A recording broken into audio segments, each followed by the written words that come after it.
এই উচ্চকক্ষ নিম্নকক্ষ নিয়ে আলোচনা করার মানেই হচ্ছে জুলাই সনদের আইনি ভিত্তি দরকার। জুলাই সনদের আইনি ভিত্তি না করলে আপনি এই আলোচনা করে আমার লাভটা কি? এইটা হয় রাষ্ট্রপতির আদেশে একটা কিছু হতে হবে, দ্যাট ইজ সাংবিধানিক আদেশ, সেইটার ভিত্তিতে একটা আইনি ভিত্তি পেতে হবে, অথবা গণভোট। তা নাহলে আমার উচ্চকক্ষ উচ্চকক্ষ হইলে কি হবে, এটা সংখ্যানুপাতে আপনার ওইটা আইনি ভিত্তি না হওয়া পর্যন্ত এটা কাল্পনিক। এখন বলা হয়েছে যে এই সরকার সাংবিধানিক সরকার। আজিজ ভাই বলছেন সাংবিধানিক সরকার মানে কি? সংবিধানে আমার কথা থাকতে হবে। আমাদের সংবিধান আছে কার কথা? নির্বাচিত প্রধানমন্ত্রীর কথা।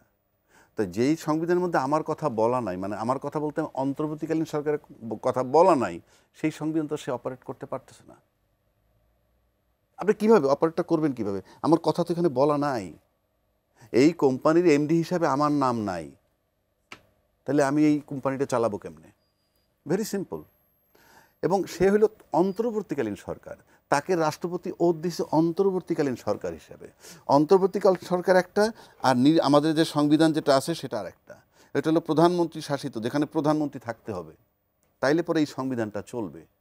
আর অন্তর্বর্তীকালীন সরকার এর সাইড দিয়ে সে আর একটা সরকার চলছে।